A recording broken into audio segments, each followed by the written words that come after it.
is still a kiss. A sigh is just a sigh. The fundamental things apply as time goes by.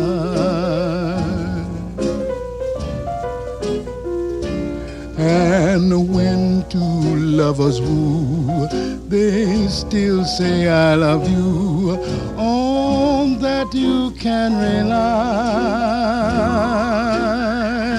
No matter what the future brings as time goes by.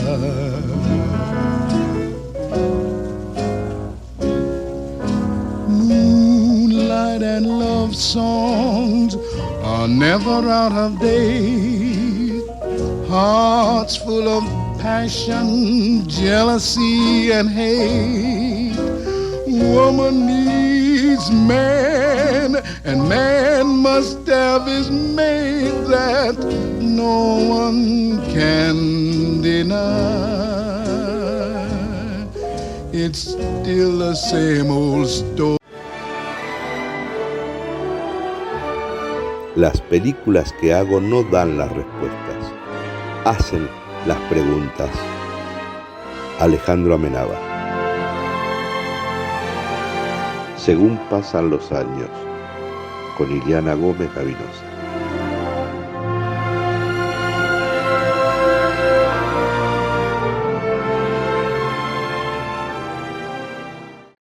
Hola, ¿cómo están? Muy buenas tardes, noches. Este es no tiempo, no lugar, que estamos dentro de esta sala cinematográfica, al menos imaginaria por nosotros, que nos complace estar reunidos acá en Según pasan los años alrededor de las novedades, todas las circunstancias que rodea a lo que es el cine, a cómo se van generando nuevas obras. Y en este caso vamos a hablar con una generadora de ideas y de productora argentina, Irene Blay, que la traemos, es docente, participa del movimiento de Rama, y Iliana la conoce más en profundidad, y hoy de la mano de ella traemos una charla divina para compartir en conjunto acerca de la animación, de los chicos, de la juventud, de qué propuestas hay diferentes, cómo evolucionó un poco el cine de aquellas 16 milímetros, ¿no? La Super 8 y llegamos a lo que es la parte digital. ¿Cómo estás, Iliana, en esta tarde para hablar de cine? Pero es muy lindo quedarse en casa o salir a la sala de cine, estar abrigadita en la sala de cine. Bien. Ver y prender la pantalla y bueno, tener al lado los pochoclos como siempre, como es habitual. Sí, claro. Y ver una buena película y justamente algo dedicado a tanto a los adultos y para los niños también, pero especialmente para los niños en la charla de hoy.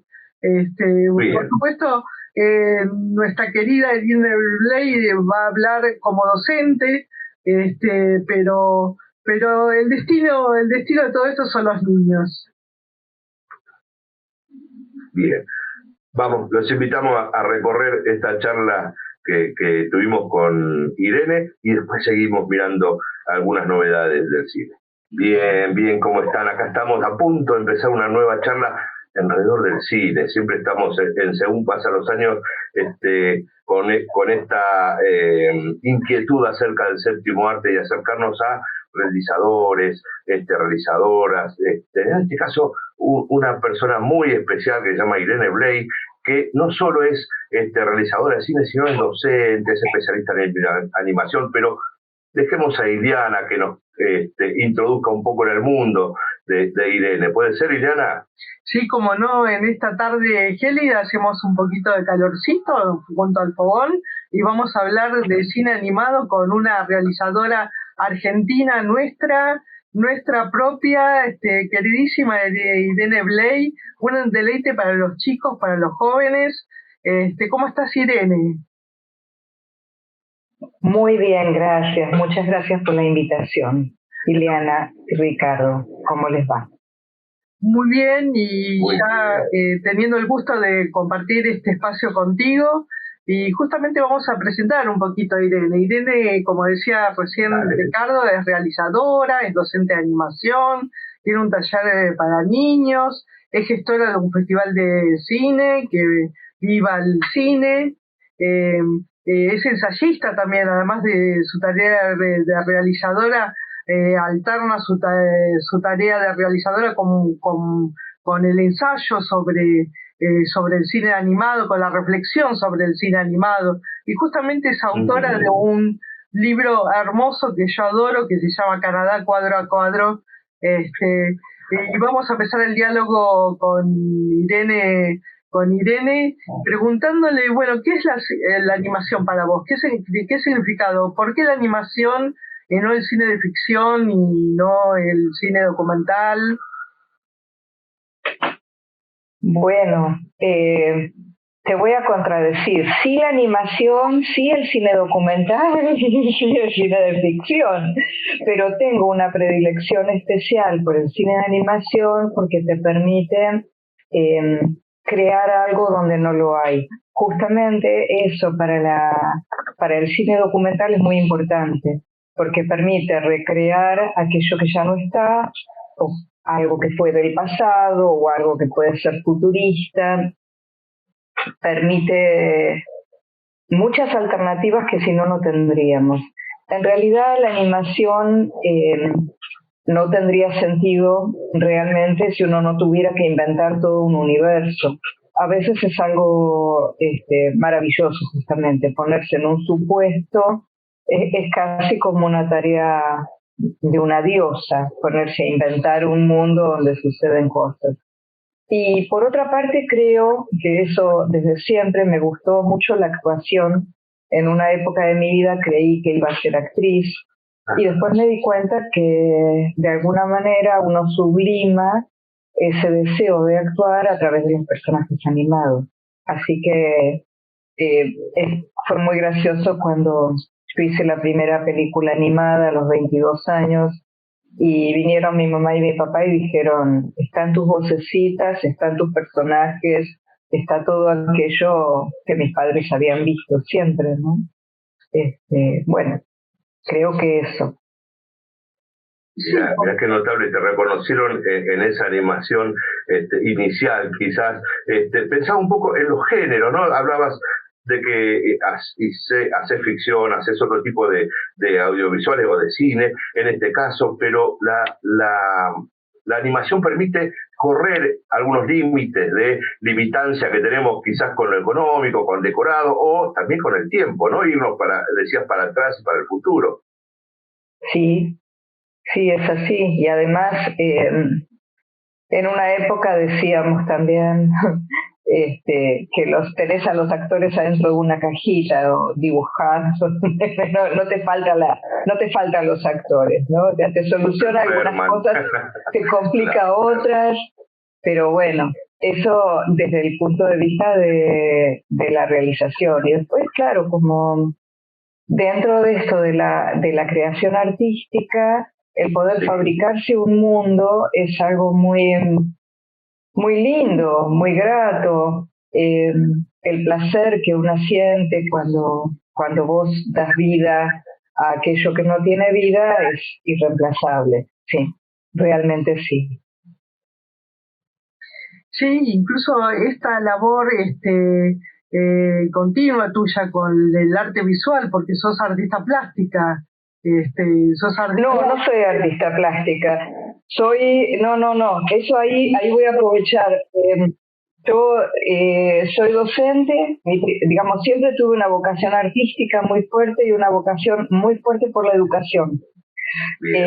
Lo que pasa es que por esta cuestión de complacer mandatos, y además porque quería, mi primera carrera es en la educación, y al mismo tiempo cuando estaba terminando mis profesorados, yo soy egresada del profesorado de lenguas vivas, una de las primeras promociones del del profesorado elemental bilingüe. Yo ya empecé a trabajar, yo ya estaba estudiando cine y ya estaba haciendo películas en Cine Super 8 en los años 80. Claro. Y fue un momento en el cual me tocó ver una película que yo pensé que había sido, o sea, me contaron a mí, esto está realizado con niñas, niños, y a mí eso me volvió la cabeza. Entonces, yo quise probar esto por mí misma. Con el tiempo me di cuenta que esa película tenía un diseño gráfico de niñas y niños, pero no estaba realizado por niños. Pero al mismo tiempo había sembrado en mí la inquietud. Tan es así que empezamos las primeras prácticas, pedí permiso en la municipalidad, que eso es importante. O sea, el taller no es mío, sino que sí es de mi creación realmente, pero siempre me dieron cabida en la municipalidad de Vicente López, que es la ciudad donde yo vivo. Y tanto desde cultura primero, como en educación después, como en cultura ahora nuevamente, ahora que ya dejé, en realidad se armó la estructura que al principio fue muy ardua, fue muy cuesta arriba, pero después con el tiempo pudimos conformar un equipo de gente y hoy en día yo ya di un paso al costado del taller El Mate, que es gratuito, abierto a la comunidad, tiene unos 200 niños y niñas por año y adolescentes también. Y en este momento tengo a mi nieto Manuel asistiendo al taller de cine, yo no estoy ahí. Entonces esa sensación de permanencia es algo realmente muy hermoso porque indica que uno fue por un camino realmente donde sigue progresando. En este momento, como bien dijo Ileana, tengo la actividad directa puesta en Viva el Cine, en la semana de cine y en la plataforma, que sí, que es como otra etapa. A veces me dicen, ¿cómo no seguís con el taller de cine? Digo, bueno, 30 años es suficiente tiempo. Digo, no es que no estuve un día, no es que lo dejé, además lo dejé en muy buenas manos. Pero en definitiva, creo que uno tiene que renovar siempre la energía y las apuestas. Y en este momento me interesaba mucho más ver qué pasa con lo que uno produce, qué pasa con los públicos. Justamente desde la educación, enseñar o hacer la práctica de que cada vez que uno hace una obra audiovisual, esa obra llega al público. Y hay un público que lo acepta, lo rechaza, se aburre, reacciona, aplaude. No es que yo soy y yo me expreso y lo que yo digo es palabra santa, no. Hay una cuestión que hay un destinatario, hay muchas personas que ven mi obra, que para eso uno la hizo, al comienzo no se da cuenta. Justamente eso es muy lindo en el crecimiento de las personas, darse cuenta que hay un público. Entonces, en este momento, desde Semana Viva el Cine, que es un festival en el cual vinculamos el cine y los medios audiovisuales con la educación, tenemos a todo el plantel de la Universidad Nacional Raúl Scalabrini Ortiz, docentes, estudiantes participando de esta organización, haciendo la curaduría, bueno, todo el trabajo que es organizar un festival y ponerlo en pantalla y ver qué pasa con el público. Vaya si no es un trabajo de aprendizaje, ¿no? También. ¿Cuándo es el festival? Esto de participar de lo social, ¿no? Que hablabas de la obra, porque lo tuyo uno, de algún modo, se expresa mediante la obra y si quiere, está destinando a un espectador o a un lector imaginario, ¿no? Uno siempre escribe para alguien o para algún tipo de estereotipo que tenemos en nuestras mentes, pero cuando se puede compartir lo social es muy, muy interesante. Claro, es así. Sí, yo me acuerdo de proyecciones donde la película no solamente estaba en la pantalla, sino la película se realizaba en las butacas, se convertía en el bosque de Sherwood. Así que realmente justamente eso es lo interesante, el hecho social de albergar en una sala de cine un montón de anhelos, un montón de personas, y este trabajo hermoso que haces con los niños, o sea, hay un target para la animación, o creo que o el adulto se olvida de disfrutar del cine animado también.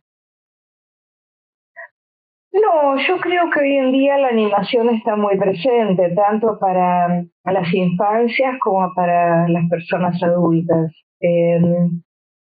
Lo que sí, en la realización, la animación también es muy educativa porque se va muy de a poquito y la producción es muy lenta y muy trabajosa, pero tiene un grado de satisfacción enorme. Entonces, en esta época en la cual eh, todo es inmediato y las historias de Instagram duran 15 segundos y después 24 horas publicadas, mostrar que un esfuerzo sostenido logra una pieza que perdura en el tiempo es fabuloso, enseña mucho. Y al mismo tiempo haber visto crecer tantas generaciones de personas que se dieron cuenta de pronto, o sea, es muy lindo esto, ver personas grandes que se acuerdan de sí mismas o se reencuentran a través de una película de sus yo infantiles cuando tenían el coraje de hacer una película. Cuando tuvieron el coraje, las ganas, el impulso, la ingenuidad y el acierto de hacer una película, ¿no? Que tenían dentro de su corazón, de sus cabezas, desde ese punto de vista. Y después quiero decir algo importante acá, pues justo son días, estuve mucho con la universidad donde estoy trabajando ahora, la Universidad Nacional Raúl Scalabrini Ortiz, y en la época que yo terminé la escuela, yo empecé mi profesorado y luego estudié cine en un taller de cine, algo informal, progresé, pero gané después 2 becas que me permitieron profundizar en animación, justamente porque lo que yo quería era estudiar animación y no había dónde. Tampoco había mucho dónde estudiar cine, porque eran los años, cuando yo empecé era la primavera alfonsinista, digamos, era todavía saliendo de la dictadura, y las carreras de cine habían cerrado, muchas habían cerrado. Entonces, fue muy importante para mí contar con el Fondo Nacional de las Artes, con la Fundación Antorchas, y a la par me llamaron desde la Universidad de Buenos Aires, donde también trabajé muchísimos años. Trabajé muchos años en la Universidad de Buenos Aires junto a maestros muy grandes, junto a Víctor Iturralde, junto a Simón Feldman y Rodolfo Sáenz Valiente. Ese trabajo mío fue absolutamente formativo, cada uno de ellos con su particularidad. Y bueno, en la Universidad de Buenos Aires estuve 2 días. No estuve 30 años, pero estuve 17. Fueron mucho tiempo y muy prolíficos también, sí, de gran aprendizaje, pero no fue la formación plástica. Te digo, Ileana, que mi papá estaría muy de acuerdo con vos, por eso lo dije especialmente, por eso te contradije, porque mi papá quería que hiciera una carrera plástica, me decía, vos tendrías que ir a Bellas Artes, y yo no sé si fue mi cuestión adolescente o qué, pero le dije que no, que primero iba a hacer el profesorado y luego me encontré con el cine animado. Empecé a estudiar cine por el cine animado y luego me enamoré de todo el cine y después volví al cine animado. Empecé por los niños y después me olvidé de los niños, volví a los niños. O sea, repetidas veces esas cosas, ¿no? Bien, esos ciclos, ¿no?, de la vida donde uno se reinventa y va descubriendo cosas distintas. Quería que me lleves un poquito, que nos cuentes un poquito acerca de los chicos, los docentes, las infancias y la animación. ¿Cómo se acercan? ¿Con cierto deslumbramiento, con cierto temor, con algo natural en ellos, con toda la inventiva posibilidades que tienen ellos en su mente al no tener, ¿no?, los límites que nosotros nos vamos desarrollando a lo largo de los años? ¿Cómo lo sentimos? En verdad, se acercan con muchísimo entusiasmo y pensando que van a poder hacer todo. Y gradualmente, sí, es lo que nos pasó a todos. Nos vamos inhibiendo un poquito, vamos viendo que alguna cosa no era lo que pensaba, y que algunas cosas jugando son de una manera y haciendo una película son de otra. y se acercan a la animación como algo ya naturalizado, porque vos pensás que estas generaciones ya son nativas audiovisuales. Entonces, y ya son nativas digitales también, las últimas generaciones. Con lo cual, yo me acuerdo, recién lo nombraba el maestro Simón Feldman, y Simón decía en clase todavía, decía, esto se puede hacer sencillamente con una cámara de Super 8. No hace falta hacer, y ya no había más Super 8. Cuando él lo decía, fue el último tiempo, y decíamos, ya era más sofisticado el Super 8 que no había celulares igual todavía que filmaran de esta manera, pero había una transición hacia el digital que de pronto facilitó todo, nos abrevió todos los accesos.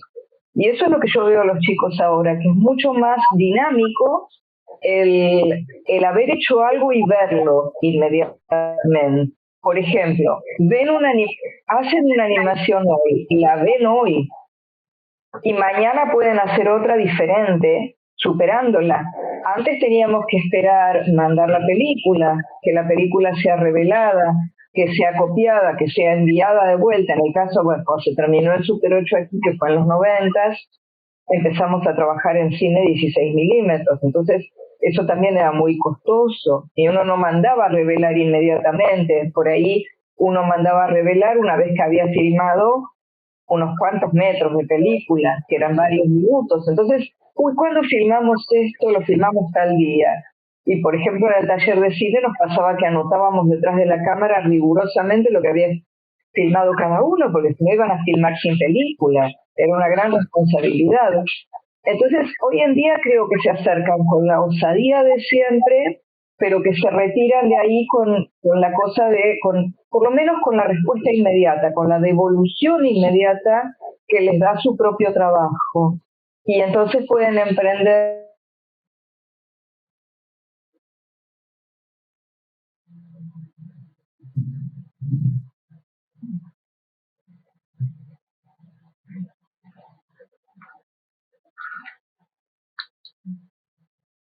y en este caso la animación, ¿no? ¿Y qué sentís vos que se llevan ellos de haber participado en cine, de haber aprendido otro tipo de lenguaje, de esto que te genera cierta organización a la hora de contar una historia, un sentimiento? Voy a darte mi parecer. Yo lo siento parecido a, como es un lenguaje, el lenguaje audiovisual es como cuando aprenden un idioma. Es como cuando aprenden inglés o aprenden francés o aprenden lengua de señas o, bueno, aprenden guaraní, alguna lengua nativa. O sea, es un lenguaje. Y lo curioso, que esto me lo habían marcado algunos padres y sistemáticamente vi que volvía a producirse en el tiempo, me decían, las chicas, por ejemplo, unos padres que tenían 2 hijas, que habían tenido la experiencia, decía, muchos años después siguen haciéndolo y lo hacen como si nunca lo hubieran abandonado. Y claro, porque los procesos de aprendizaje son cambios de conducta permanentes. Entonces, siendo de esa manera, conservan una habilidad y una sencillez que incluso ayuda en otros campos.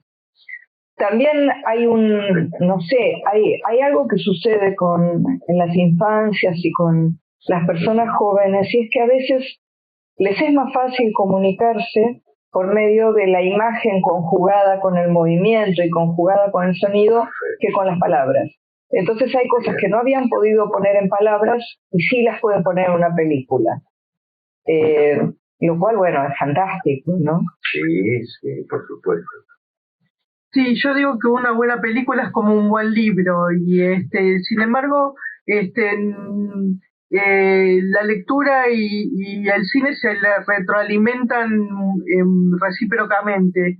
Y yo quería ir a un corto que me gustó muchísimo, además tocaste un tema un corto tuyo, tocaste un tema muy fuerte, que es el tema de los derechos humanos en la Argentina, que fue una carta de Leticia.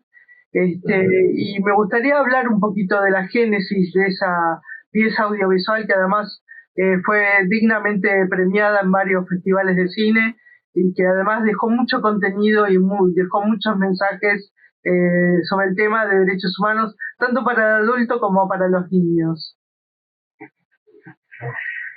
Bueno, la génesis es, a ver, Leticia iba a la escuela conmigo, empecemos por ahí. Leticia Beraldi estaba en la escuela junto conmigo, como otros compañeros y compañeras desaparecidos de quienes no sabemos aún dónde están.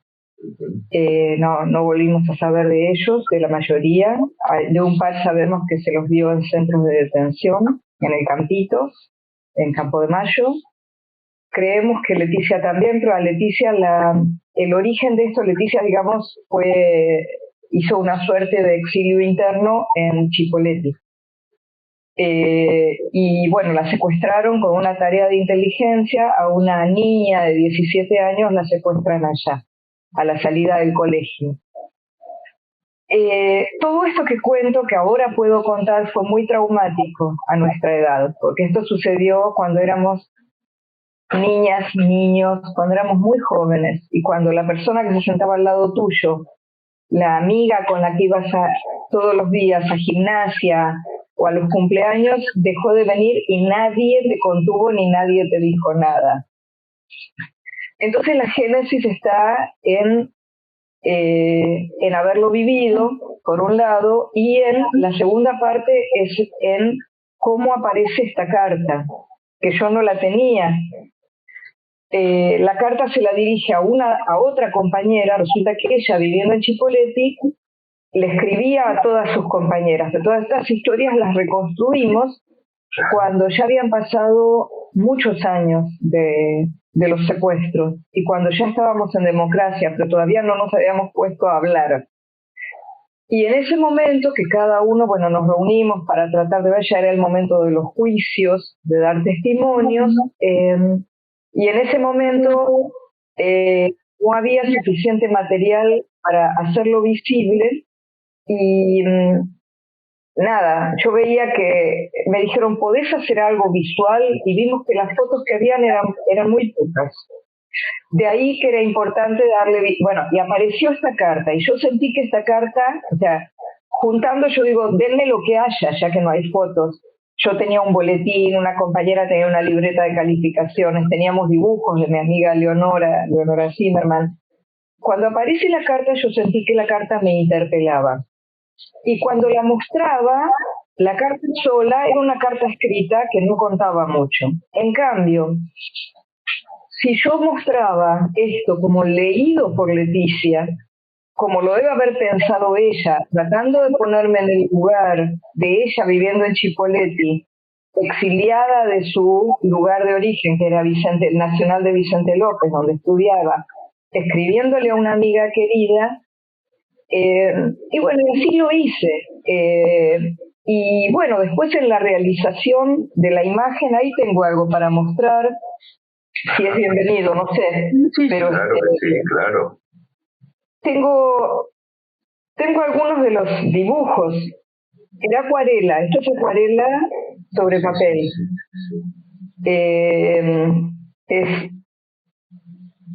Era toda una sucesión de acuarelas, y para esta película era de los materiales que son muy importantes para, bueno, son una animación, digamos, realizada con medios tradicionales, digamos, ¿no? Con muy poco de animación digital, claro. Acá hay cambios, pero una de las cosas que por ahí era muy importante era la carta, o sea, como estructura de película, dejando esto tan emocional y tan fuerte, bueno, hacer un storyboard, por supuesto hay dibujos de base, hay un layout de cada toma, y también, ahora que mostré los dibujos, puedo mostrar otra parte que es una paleta de color. Para mí era importante que en la acuarela siguiéramos una línea que tuviera que ver, bueno, entonces hasta encontrar la paleta de colores para una carta de Leticia, que tenían que ser, aquí está la paleta final que usé, que era importante concebirla de esta manera, concebirla como un material que dé esa cuestión de la añoranza, de lo perdido, de lo nostálgico y de lo joven. Bueno, así fue, digamos, estos materiales tengo entonces para compartir con respecto a una carta de Leticia, que finalmente hablábamos antes, es un documental animado, porque la imagen que tiene está basada sobre un material documental, que es la carta. Y de hecho muestra esta película lo pequeñita que era Leticia, que está hablando de su amorcito, está hablando de que le va bien en las materias, que tiene que ir a ayudar en la cocina, un montón de cosas de este tipo. Pero bueno, hay que poder, a través de justamente el gran desafío, era hacer algo recordando, digamos, haciéndolo visible y accesible para las generaciones que vinieran después también, o las que ya estábamos desde antes, pero quiero decir, este hecho, lo que hace de mi parte, y de parte de, no sé, de la comunidad que me acompañó con esto, que eran los ex compañeros de colegio, y el abogado Pablo Yonto, el periodista Gustavo Campana, que también era compañero de mi colegio, un poco más chico que yo, lo que hace es dar visibilidad a esto que sucedió y a, bueno, lo que siempre uno busca a través de dar visibilidad a los crímenes de lesa humanidad y a los abusos de poder, ¿no es cierto? O sea, finalmente la animación en este caso, utilizada como un vehículo válido para dar visibilidad a un hecho verídico y no tan conocido, de que la mayor parte de las personas detenidas desaparecidas tenían en el momento de la detención entre 14 y 24 años, algo así, digamos. Por eso se habla de la generación diezmada, porque fue un recorte de gente joven muy, muy importante. Sí, muy tremendo. Qué interesante, gracias por mostrarnos los originales de esta obra. Y pensaba un poquito, ¿no? Hace un rato en la charla comentabas de los jóvenes, o aquellos que quizás no transmiten en palabras cosas, pero sí pueden hacerlo con imágenes. Y en este caso es contundente el mensaje a través de un audiovisual, de una obra realizada con tan cuidado, esa paleta de colores muy, muy definida, ¿no? Para no perder el mensaje, no distraerse con pirotecnia, sino ir hacia lo que queremos transmitir. Qué interesante, gracias. Sí, sí, y bueno, y ahora recorriendo más a fondo tu obra, ¿cuándo llegó Canadá cuadro a cuadro, el libro? Porque es una joya, lo tengo en mi biblioteca, lo leí 1000 veces. Es un homenaje hermoso al National Film Board de Canadá, que fue pionera en la animación en el siglo XX. Mucho para pensar todavía de lo que vos ya dijiste hace un ratito sobre una carta de Leticia. Ya vamos a retomar el diálogo sobre el tema. Cómo no, y después si quieren pasamos a otra película con más, porque es cierto que uno queda muy bajoneado, ¿no? con estas cuestiones, pero bueno, es movilizado, así, ¿no? Sí, muy movilizado, si es más correcto decirlo realmente, con mucha emoción. Bueno, Canadá cuadro a cuadro, que lo tengo acá también, es un libro que tuve la suerte de poder editar, pero eran mis apuntes. Es un libro de un poco más de 300 páginas, si me acuerdo bien. Sí, 300 un poquito. En realidad eran así como el libro. Hay un libro muy, muy lindo que lo deben conocer, que es de Rodolfo Sáenz Valiente, que se llama Arte y Técnica de la Animación. Esos eran nuestros apuntes de clase en la Universidad de Buenos Aires, era un ida y vuelta muy fuerte, y es que eran mis apuntes de proyecciones, porque en realidad en esa cátedra y en otras, y en otros lugares donde me encomendaban ver las películas, o sea, yo tengo una relación de muchos años con la Embajada de Canadá en Buenos Aires, en Argentina, ahora es en Argentina y Paraguay. Durante años fue en Buenos Aires. Tenía una relación de larga data y yo era una gran amante del cine de Canadá. Creo que lo primero que vi animado cuando hablábamos antes fue una película de Norman McLaren, que es lo que nos pasó a muchas personas, la fascinación por la animación a través de Norman McLaren. Pero después, inmediatamente, empecé a ver otras cosas y una vez me golpeó porque fue una emoción tremenda, ver obras de mujeres animadoras que trabajaban en el National Film Board también.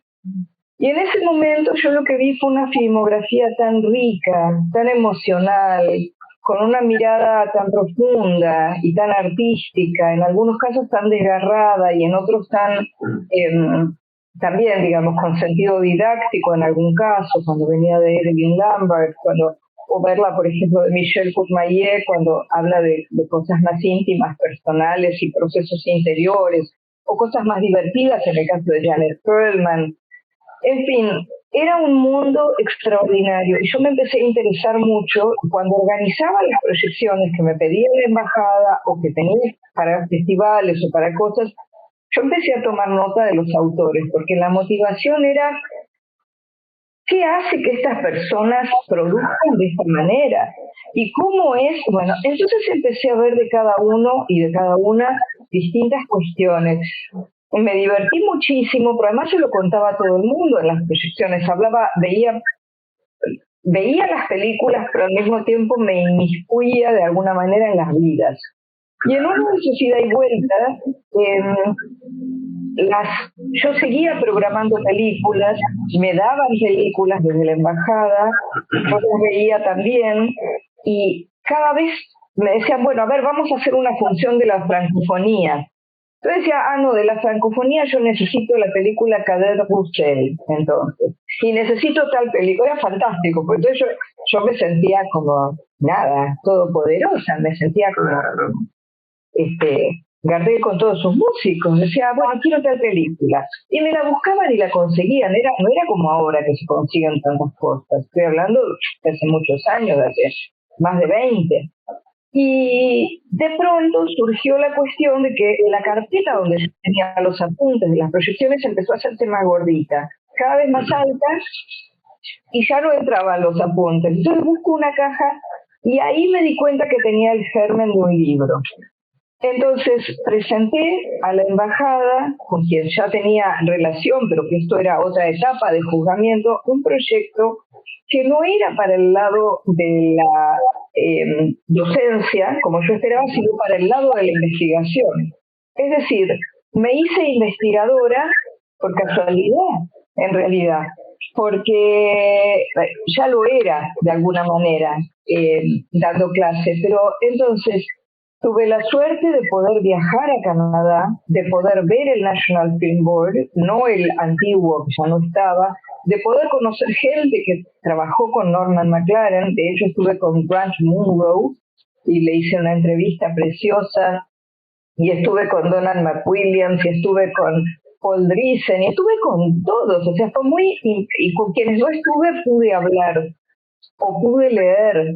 La bibliotecaria de la Cinémathèque Québécoise me regaló un material, me indicaban también el presidente de la Cinémathèque Québécoise empezó, que allí hablan mucho francés, pero me hablaba en inglés para que yo pudiera entender.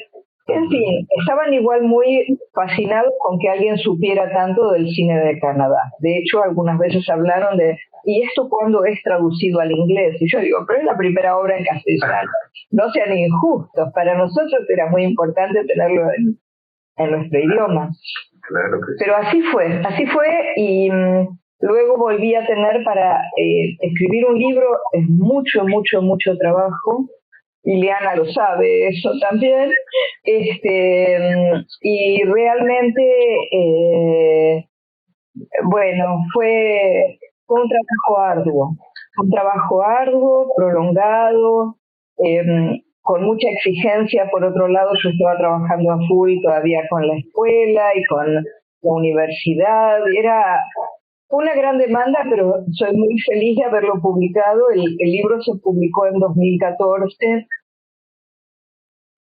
Siempre, hoy en día tiene algunas actualizaciones, a veces hago a través del blog, porque, bueno, siguen pasando hechos artísticos de otra manera, pero siguen pasando en el National Film Board. Interesante. Hablando de hechos artísticos, querías llevarnos a otro tono de tu obra. Querías hablar de otro corto. ¿Tenías ahí para comentarnos acerca de otro material? Sí, quería ir a El árbol ya fue plantado, sí, que es mi último cortometraje realizado. Divino. Ya les cuento que es una obra maestra. Divino. Ay, bueno, muchas gracias. Muchas gracias por el comentario. Donde El árbol ya fue plantado es la primera vez que yo gano un premio para producción. Nunca antes había recibido la verdad, nada, el otro día hablando de una carta de Leticia me dijeron cómo la produje, digo, y la produje pero tenía ganas de hacerla, digo, ya, el día que cayó la carta en mis manos yo quise hacerla. Pero en el caso del árbol ya fue plantado, la presenté, yo tenía la idea hace mucho tiempo, la hubiera hecho igual sin el subsidio del Inca, pero no lo hubiera podido hacer tan bien, porque fue fantástico poder contar, o sea, una es a veces muy resiliente y muy de la resistencia y de hacer las cosas, pero está buenísimo cuando se pueden hacer con todos los materiales y con todos los medios necesarios. Y en El árbol ya fue plantado existe primeramente una canción, que a veces dicen que uno filma la misma película muchas veces o escribe el mismo libro, y en realidad algo de eso hay porque en realidad es una canción de resistencia. Y en el árbol ya fue plantado, como existía la canción, acá en lugar de mostrar un boceto ahora voy a mostrar un poco de la pista musical, porque tuvimos que trabajar con esto como base, que es tomar la canción, imprimirla, medirla, ver bien cómo íbamos, imprimirla o no, pero digamos que era más cómodo como guía, ver de dónde a dónde teníamos que hacer cada una de las escenas, dónde era el saltito, o sea, estaba todo sincronizado con el audio. No había otra manera de hacerlo más que con el audio previo. Y teníamos como un audio de batalla, y eso fue justo, es una producción 2020, pero fue el premio de animación de Inca 2018. Y llegamos, que se otorgó en 2019, y pudimos grabar el sonido a mediados de septiembre de 2019, y menos mal que lo grabamos porque fue un trabajo en estudio con un montón de músicos, con un montón de gente trabajando entre los músicos, la cantante de los coros, el sonidista. Fue fantástico. Además de la canción, el otro punto de partida sí fue el storyboard, que era un storyboard a la medida. Sí, donde pasaba todo esto y donde nosotros, aquí el storyboard, mi compañero esposo, Pipi Espósito, fue quien hizo el diseño de personajes. Digamos, yo había hecho un primer boceto de todo y él me decía, ¿cómo querés que sea el rey? Entonces el virrey, ¿y cómo querés que sea la reina? ¿Y cómo querés tal cosa? Entonces fue también una cosa muy linda poder tener, digamos, yo tenía muy claro que esto lo quería hacer como un libro desplegable, que tenía un montón de cosas muy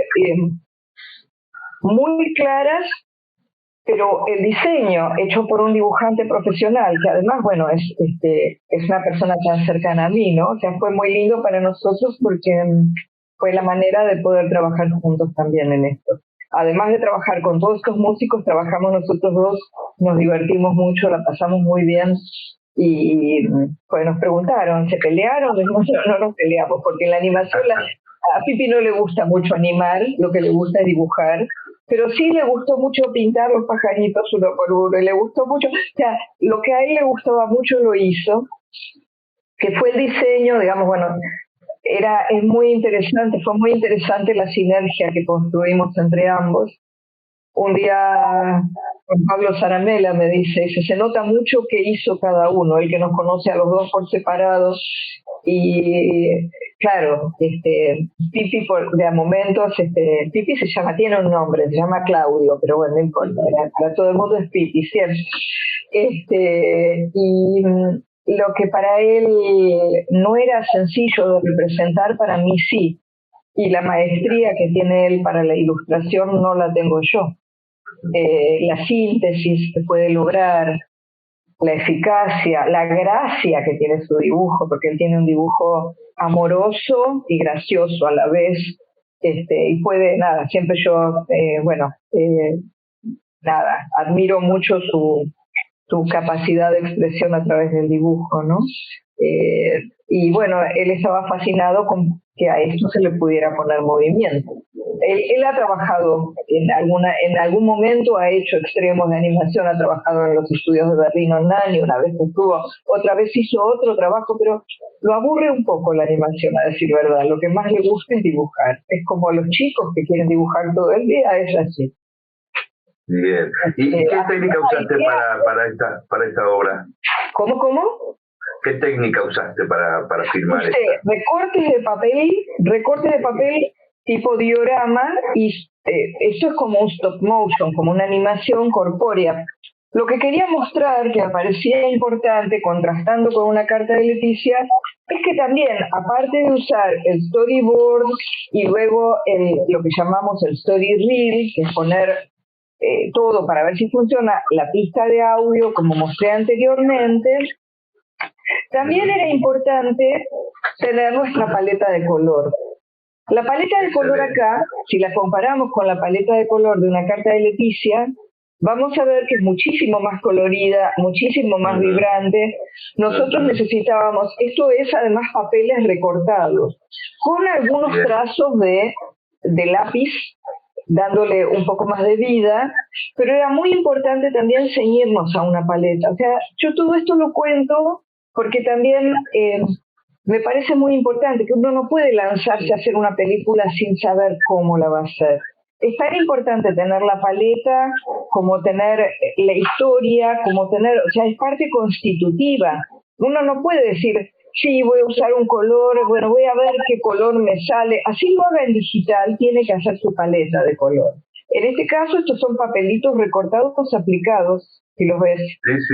Sí. Entonces, pero en este caso, esta paleta difiere bastante de la otra en carácter, en estas características, ¿no? Lo que llamamos los animadores, la biblioteca del animador, ¿no es cierto? La biblioteca del animador, la Biblia, decís, o la Biblia del guión técnico, y además la biblioteca, nuestro suma de archivos de referencia para trabajar en un corto con cada estilo, con cada lenguaje, con cada así que bien. Y lo que me interesa mucho es tu trabajo en stop motion, porque la carta de Leticia, que era 2D, pasaste al stop motion, pero vos el taller del mate tuyo es de stop motion, o sea que... No, es de todo, es de cine y cine de animación. El taller de cine del mate tiene una predilección por la animación, porque muchas de las personas que trabajamos allí amamos la animación, pero también hemos hecho documental, también hemos hecho ficción y hacemos al día de hoy, digamos, las personas que están, como yo decía, yo he dado un paso al costado ya y he dejado a personas formadas, a un equipo, he delegado del taller de cine del mate que sin mí sigue funcionando y está fantástico como siempre y con una gran asistencia. Pero ahí en Vicente López, en el lugar donde yo me fui, digamos, ¿no? Y se trabaja en todos los medios y en todas las técnicas. Depende de las personas. Está abierto el trabajo tal como cada quien quiera entrarlo, digamos, ¿no? Pero hay mucho de stop motion, de animación corpórea y de animación 2D. De hecho, a mí me gusta mucho el recorte animado, el recorte de alguna manera, aunque sea plano, tiene, por mínimo que sea, tiene un relieve. Hay como una cosa bastante mágica en poder mover el papel. En el caso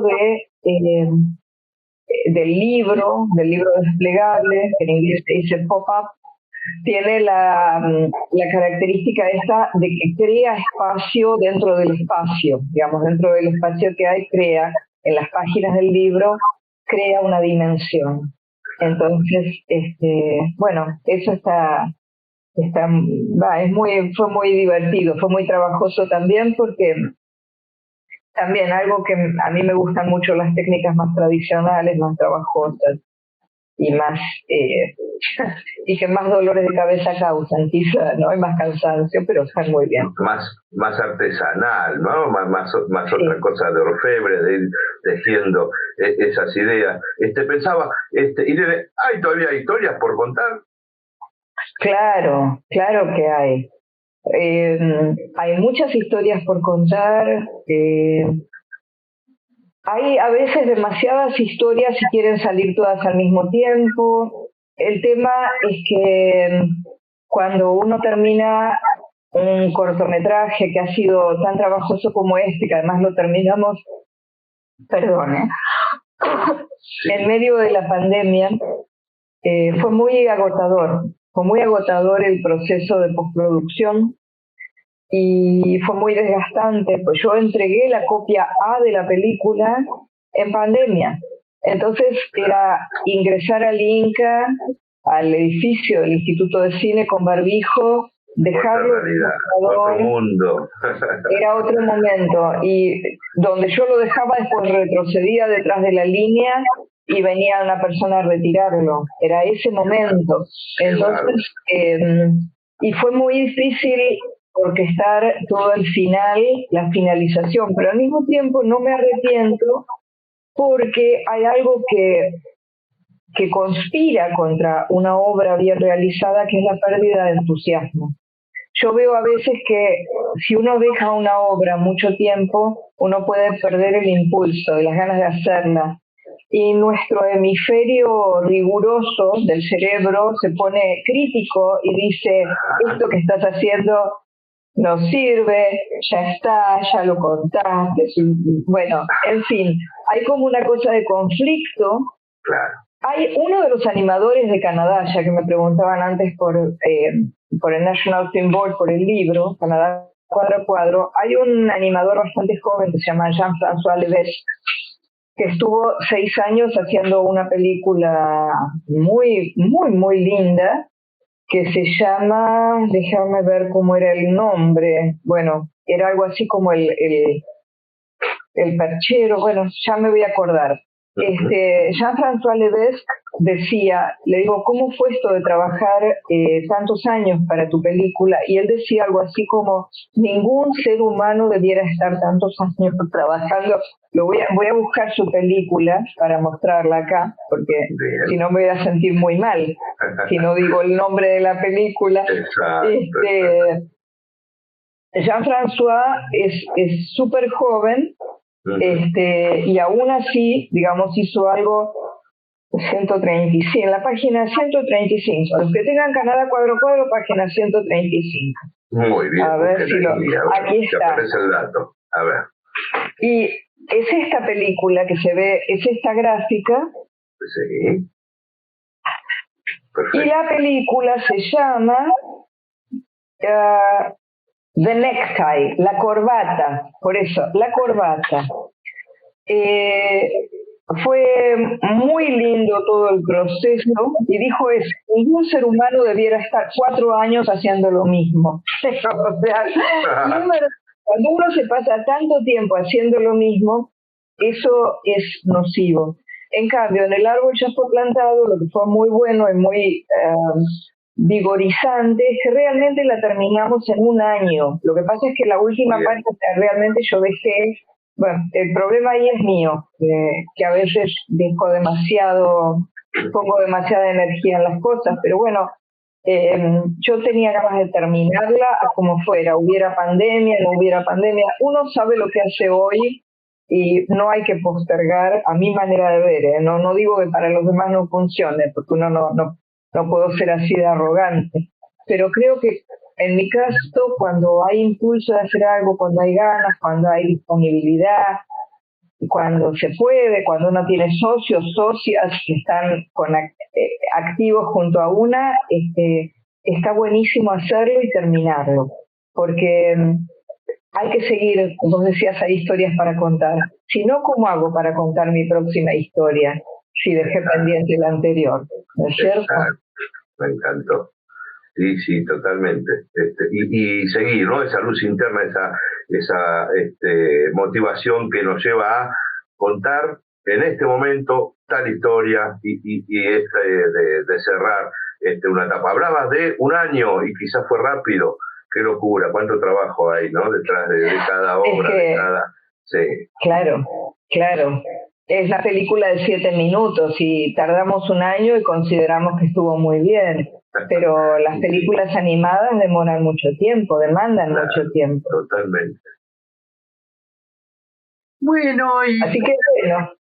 Para ir cerrando, decime un pensamiento que te sugiere todo el hecho cinematográfico en general, que sea un poquito un corolario de todo lo que estuvimos charlando con vos. Por supuesto va a haber una segunda parte, porque es encantador. Ya tengo 1500 más preguntas para hacerle y seguramente que también para hacerle a Irene. Claro. Y bueno, y además seguir, la verdad que me entusiasma un poco tu trabajo con el tema de la educación, de unir cine y educación, y me gustaría que a lo mejor cierres esta primera charla contigo, con algún pensamiento, con algo que exprese tu sentimiento por el cine. ¿Qué es el cine? Y me la dejaste muy fácil, Liliana, pues voy a decir viva el cine. Sí. Voy a decir viva el cine, que es mi motivo actual de movilización con referencia al cine y el arte, sin cuestionarnos demasiado, disfrutar del cine con frecuencia en los ámbitos educativos, sean educativos de educación inicial, primaria, secundaria, universitaria, pero además disfrutar del cine como forma artística, como satisfacción, como medio de divertirse. Yo creo que a veces con el cine o con los medios nos ponemos muy formales, muy serios, y no es que no lo merezca, pero también esa cuestión del goce de disfrutar, de pasarla bien, de la reunión, del interpretar, de prepararse para ver una película, de verla en la sala y después salir de la película y hablar de esto. Y en Semana Viva el Cine, que es un festival, como decíamos y como muy bien me presentaron, que relaciona el cine y la educación, es un festival en el cual las audiencias tienen mucho para decir, entonces envían sus comentarios y sus reseñas también. Y las agradecemos mucho porque lo que escribe la audiencia lo leen los directores y directoras. Entonces es realmente una movida muy fuerte, es un gran estímulo para todos ver que la comunicación se dio. Que una niñita o un niñito hayan visto, el año pasado fue impresionante cómo escribían reseñas de las películas que vieron. Había una película de Turquía que era acerca del pan, de alguien que dejaba el pan fuera de la heladera y lo terminaba tirando, se llamaba Esfuerzo Desperdiciado. Y entonces los chicos hablaban con la pantalla, un poco como pasaba cuando, no sé, ni siquiera cuando nosotros éramos chicos, mucho antes que la gente dialogaba con la pantalla, los chicos decían, no, ¿cómo lo vas a tirar? Hacé pan rallado, hacé tostadas. Era como que generaba una interacción inmediata en el hecho de lo que pasaba y al mismo tiempo veíamos culturalmente, se veían campos que no eran los campos que están acostumbrados a ver, gente vestida con otras vestimentas, veían, digamos, la interacción de esa manera es maravillosa. Así que, para cerrar, digo nuevamente, viva el cine y les invito a seguir el festival que se va a hacer del 11 de septiembre En edición presencial hasta el 15, pero en edición virtual hasta el 30 de septiembre. En la plataforma propia, vivaelcine.com.ar y el lumiton.ar, que es una de las sedes. Fantástico, fantástico. Vemos con la cámara. Bueno, anoten en la agenda. Sí, así que bueno, la verdad que lamentablemente el tiempo es tirano, pero queda el tiempo de aquí en adelante para hacer varias charlas con Irene. Bueno, Ricardo, qué interesante, qué extraordinaria, qué completa nuestra Irene Bley, que es un orgullo para la cinematografía argentina. Ella no dijo nada, pero estuvo nominada a los Cóndor de Plata con El árbol fue plantado, así que está dando que hablar en la cinematografía exterior también. Así que un lujo tenerla aquí en la sala de Según pasan los años. ¿Y qué me puedes comentar hoy de esta charla y de lo que viene y de lo que vendrá según pasan los años? Bien, me encantó conocerla a Irene, no tenía el gusto de conocerla a ella, de su obra, de cómo cuando nos mostró esos originales de sus trabajos, ¿no? En acuarela, esa paleta de color, muy interesante toda la charla, pero sabes que se me volvieron a acabar los pochoclos, así que será para la próxima vez. Nos vamos a encontrar acá mirando la pantalla grande, y aquellos que tengan la posibilidad de ir, estamos hablando de animación, ¿no? De animación de Argentina, pero si me dejan destacar un poquitito aquellos que estamos en vacaciones de invierno, así que para la platea joven y no tanto, porque se disfruta para todos los gustos, está en pantalla Spider-Man cruzando el universo, o Across the Spider-Verse, se llama en inglés. ¿Dónde? A ver, la animación empieza a ser de otras dimensiones. Les aseguro que la estética que se logra en algunas escenas, digamos, no de acción, sino más reflexivas entre personajes. Acérquense y presten atención. Creo que se abrió un poquitito un límite en cuanto a la animación y a los climas, a las paletas de colores. Presten atención a todo eso, a las técnicas. Hay infinidad de técnicas, infinidad de dibujantes, y es una joyita de la animación, además de toda la acción que tiene, ¿no? Como buena película de superhéroes, pero la técnica de animación, una exquisitez. Spider-Man Across the Multiverse, así que bueno, acérquense los que tienen la posibilidad a un cine que se disfruta de una manera extraordinaria. Bueno, y como estamos de vacaciones en invierno, sí señor, hoy está de vacaciones nuestro piloto de barco, sí. Y nuestro timonel, pero ya volverá en breves semanas y necesita un descansito, y justamente para seguir con el pochoclo, la semana que viene tenemos otro festín de cine animado para bien, perfecto. Bueno, voy a buscar más pochoclo y seguimos la semana que viene. ¿Les parece bien? ¿Cómo no? Cuando Ricardo Franco y Ileana Gómez Gavinoser y Martín desde el descanso, digamos, luz, cámara, acción. Nos volveremos a encontrar la semana que viene en este mismo medio, en este mismo canal, cuando Martín Linares, Ricardo Franco e Ileana Gómez Gavinoser, quien les habla, digamos, luz, cámara, acción.